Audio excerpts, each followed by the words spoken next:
आप सभी भक्तों को राधे राधे। आज सुनिए फाल्गुन मास की आमला एकादशी की व्रत कथा। प्राचीन समय में वैदिक नामक एक नगर था। उस नगर में ब्राह्मण, वैश्य, क्षत्रिय, शूद्र चारों वर्ण के लोग प्रसन्नता पूर्वक रहते थे। नगर में सदैव वेद ध्वनि गूंजा करती थी। उस नगरी में कोई भी पापी, दुराचारी, नास्तिक आदि न था। उस नगर में चैत्ररथ नामक चंद्रवंशी राजा राज्य करता था। वह उच्च कोटि का विद्वान तथा धार्मिक प्रवृत्ति का व्यक्ति था। उसके राज्य में कोई भी गरीब नहीं था और न ही कंजूस। उस राज्य के सभी लोग विष्णु भक्त थे। वहाँ के छोटे बड़े सभी निवासी प्रत्येक एकादशी का उपवास करते थे। एक बार फाल्गुन मास के शुक्ल पक्ष की आमलिकी नामक एकादशी आई। उस दिन राजा और प्रत्येक प्रजाजन, वृद्ध से बालक तक ने आनंद पूर्वक उस एकादशी को उपवास किया। राजा अपनी प्रजा के साथ मंदिर में आकर कलश स्थापित करके तथा धूप, दीप, नैवेद्य, पंचरत्न, छत्र आदि से धात्री का पूजन करने लगा। वह सब धात्री की इस प्रकार स्तुति करने लगे, हे धात्री, आप ब्रह्म स्वरूपा हैं। आप ब्रह्मा जी द्वारा उत्पन्न हो और सभी पापों को नष्ट करने वाली हैं। आपको नमस्कार है। आप मेरा आराध्य स्वीकार करो। आप श्री रामचंद्र जी के द्वारा सम्मानित है। मैं आपसे प्रार्थना करता हूँ, मेरे सभी पापों का हरण करो। उस मंदिर में रात को सभी ने जागरण किया। रात के समय उस जगह एक बहलिया आया। वह महापापी तथा दुराचारी था। अपने कुटुंब का पालन वह जीव हिंसा करके करता था। वह भूख प्यास से अत्यंत व्याकुल था। कुष्ठ भोजन पाने की इच्छा से वह मंदिर के एक कोने में बैठ गया। उस जगह बैठकर वह भगवान विष्णु की कथा तथा एकादशी महात्म्य सुनने लगा। उस प्रकार उस बहलिये ने सारी रात अन्य लोगों के साथ जागरण कर व्यतीत की। प्रातःकाल सभी लोग अपने अपने निवास पर चले गए। उसी प्रकार वह बहलिया भी अपने घर चला गया और वहां जाकर भोजन किया। कुछ समय बीतने के पश्चात उस बहलिये की मृत्यु हो गई।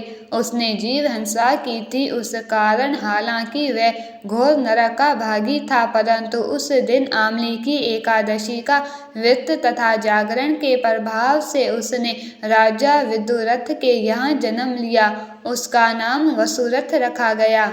बड़ा होने पर वह चतुर्गिणी सेना सहित तथा धन धान्य से युक्त होकर 10 सहस्त्र ग्रामों का संचालन करने लगा। वह तेज में सूर्य के समान, कांति में चंद्रमा के समान, वीरता में भगवान विष्णु के समान तथा क्षमा में पृथ्वी के समान था। वह अत्यंत धार्मिक, सत्यवादी, कर्मवीर और विष्णु भक्त था। वह प्रजा का समान भाव से पालन करता था। दान देना उसका नित्य का कर्म था। एक बार राजा वसुरथ शिकार खेलने के लिए गया। देवयोग से वन में वह रास्ता भटक गया और दिशा का ज्ञान न होने के कारण उसी वन में एक वृक्ष के नीचे सो गया।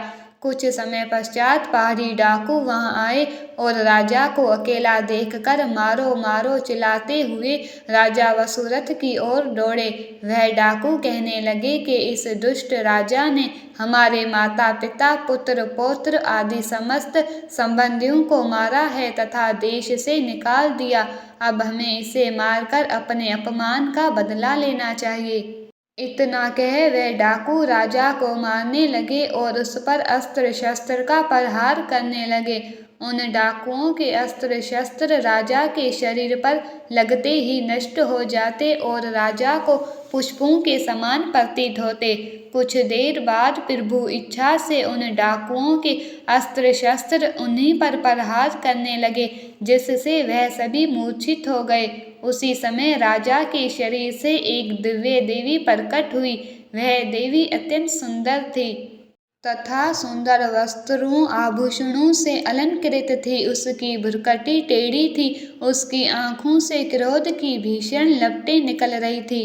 उस समय वह काल के समान प्रतीत हो रही थी। उसने देखते ही देखते इन सभी डाकुओं का समूल नाश कर दिया। नींद से जागने पर राजा ने वहां अनेक डाकुओं को मरते देखा। वह सोचने लगा, किसने इन्हें मारा? उस वन में कौन मेरा हितैषी रहता है?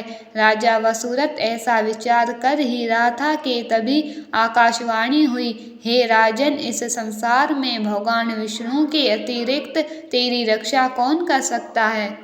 इस आकाशवाणी को सुनकर राजा ने भगवान विष्णु को स्मरण कर उन्हें प्रणाम किया। फिर अपने नगर को वापस आ गया और सुखपूर्वक राज्य करने लगा। ये सब आंवले की एकादशी के व्रत का प्रभाव था। जो मनुष्य एक भी आंवले की एकादशी का व्रत करता है, वह प्रत्येक कार्य में सफल होता है और अंत में वैकुंठ धाम को पाता है। जय भोलेनाथ। आप सभी भक्त जनों से अनुरोध है कि चैनल को सब्सक्राइब ज़रूर करें ताकि आने वाली अगली धार्मिक वीडियो आप सभी तक पहुंच सके।